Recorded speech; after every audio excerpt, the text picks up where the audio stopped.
I want us to understand something.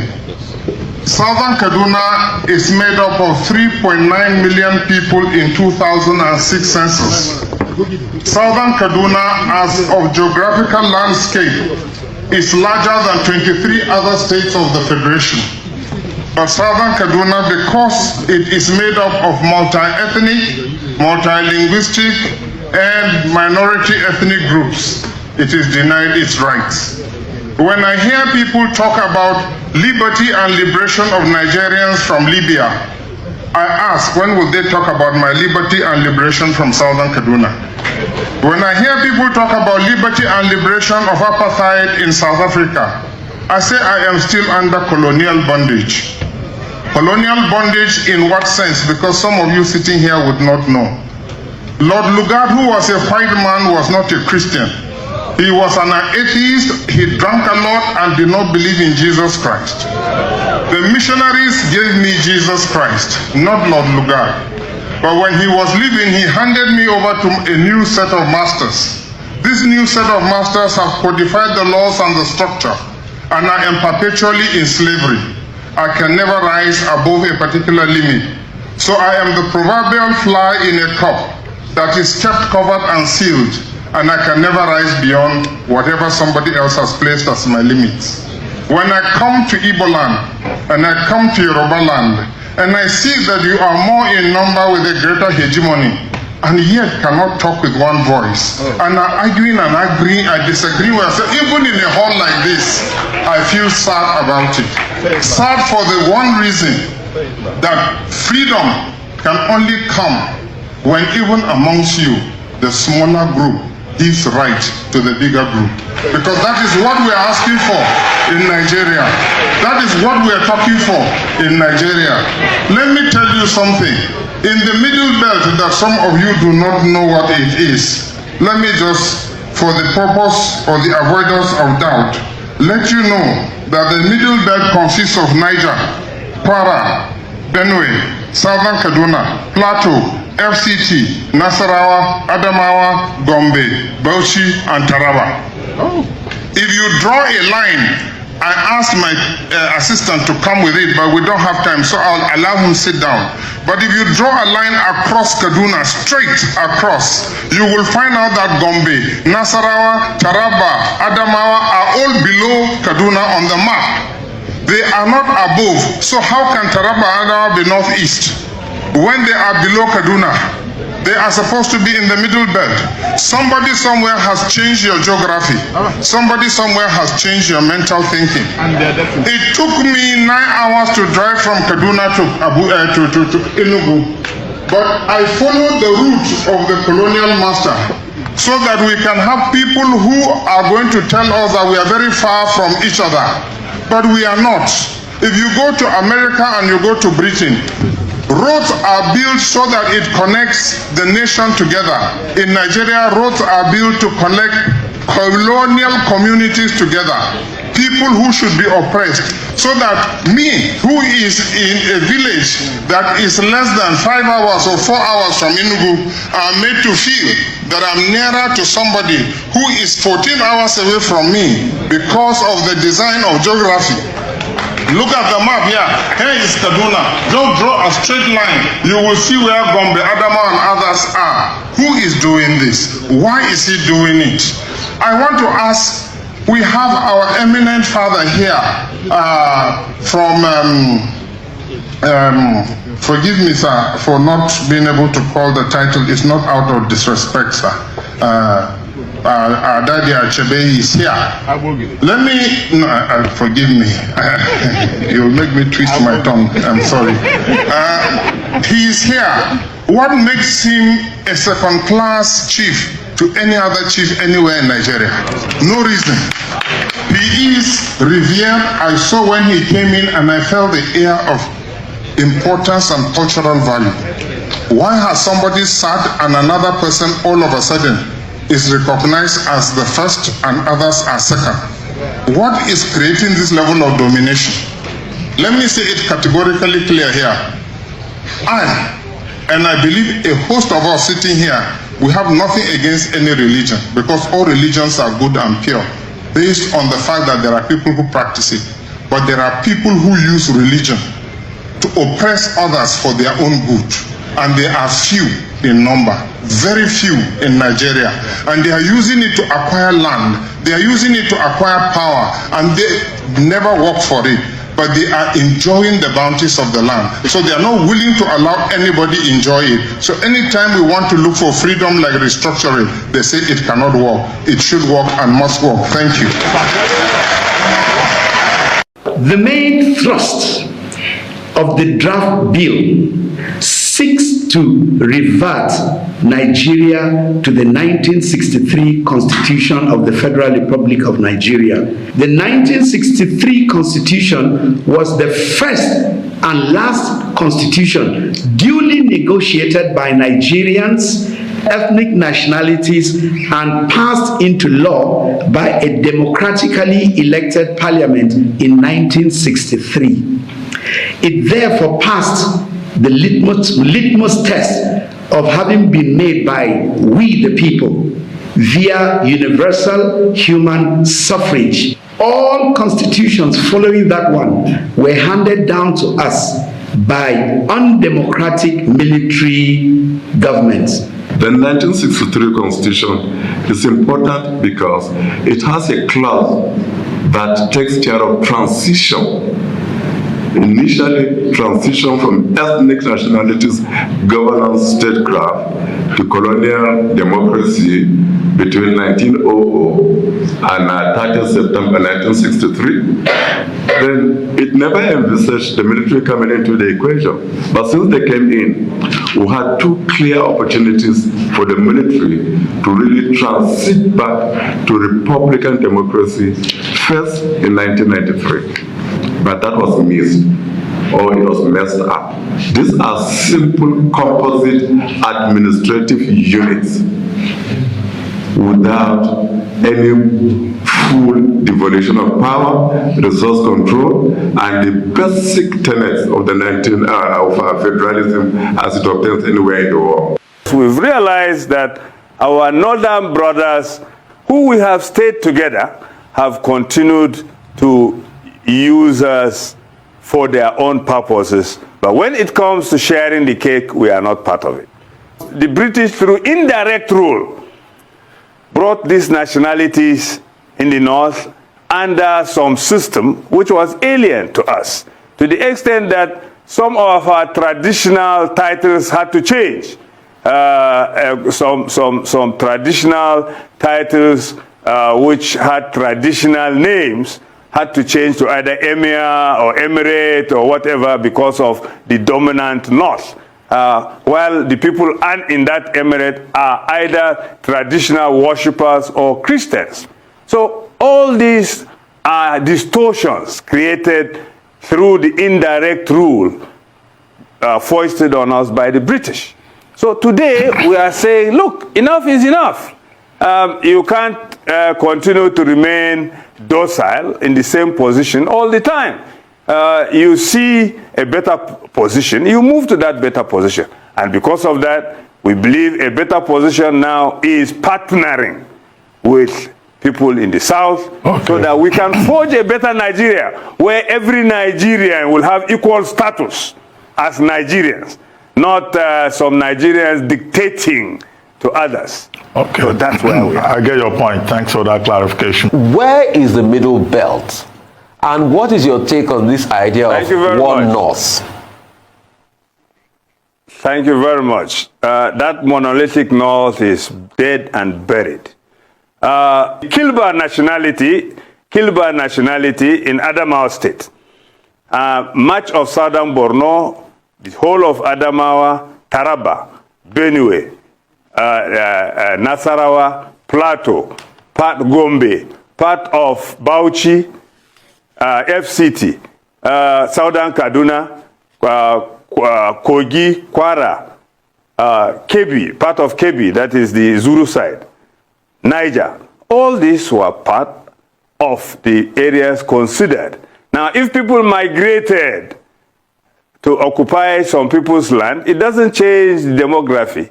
The original people are still there. They are middle belters, and we call ourselves middle belters. And that is who we are. Now, the North, the British wanted the North to remain monolithic for some reason. They wanted it because they wanted to hand over power to the North. And they used middle belters to beef up the population of the North before independence. But all the same, we who consider ourselves middle belters going down history and memory lane are saying we are not Northerners. We are middle belters. And the North has always considered us that way anyway. When it comes to such consideration as North, they say all of us as North. But when it comes to appointments and other considerations, they don't consider us as North. So why should this hypocrisy continue? Let them just say, we are middle belters, they are Northerners. Let everybody be who he is. We are not ashamed of being middle belters because we are proud of our history, of our ancestry, and our motto is our land, our people, our heritage. So we are not ashamed of who we are. So let the North play its game as Northerners. We middle belters will play ours as middle belters. But also, in about 2 minutes, I also want you to interrogate the concept of numerical advantage of the North. You said something earlier on. That is what makes me laugh, sir. You said that the British used the middle belters to shore up the numbers in the North. Let's talk about numerical advantage. The North and numbers. You know, yes.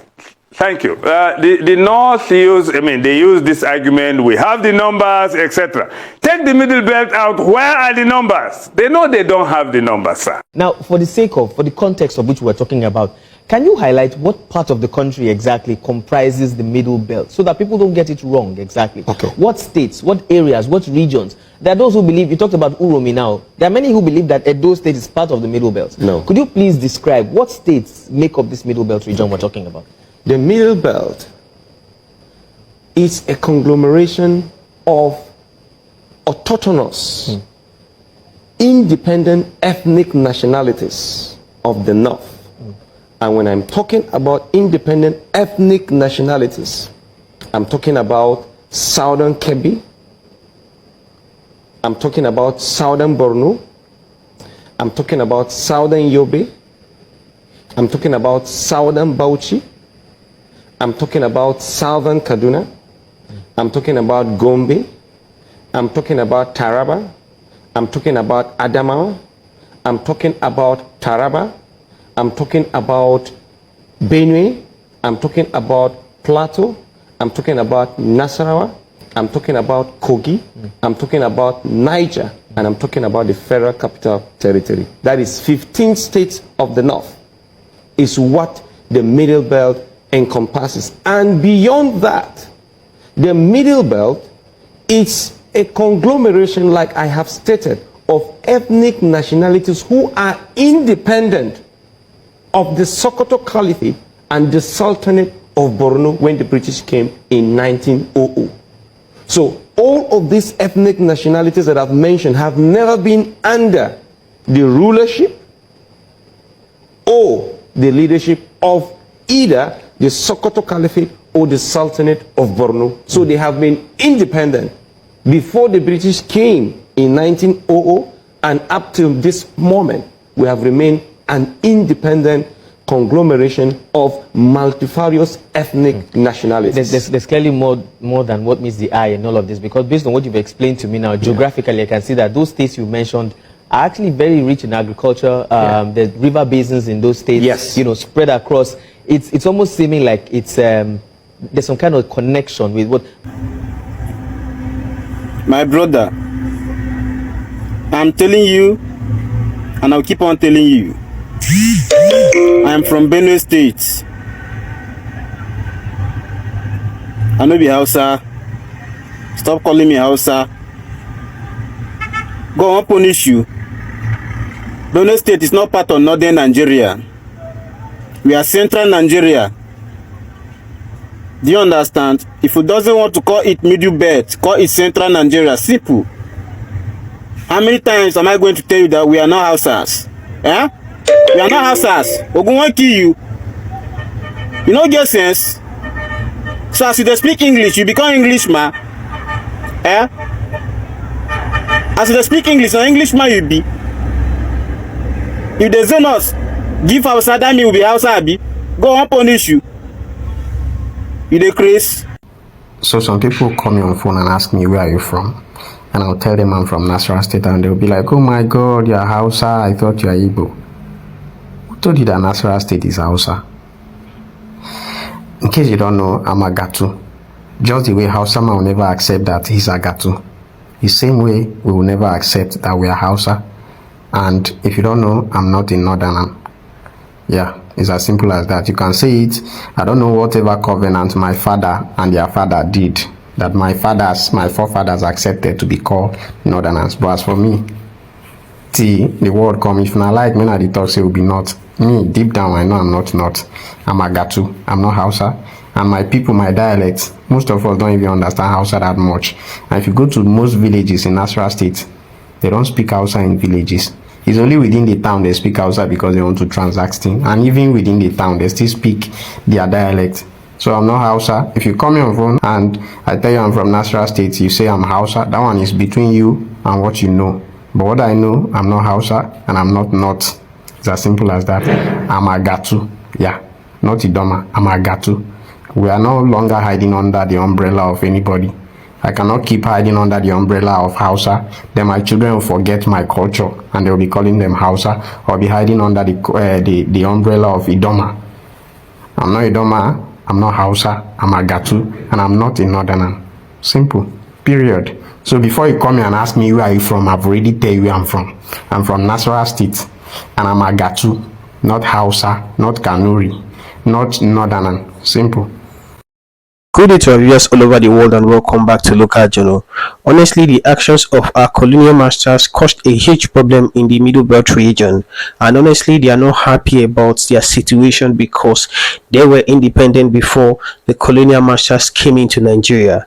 But because they wanted to cede power, they wanted to give the whole authority, Nigeria's authority, they had a plan with the Fulani Caliphate, the Sokoto Caliphate, and they wanted to hand power over to them.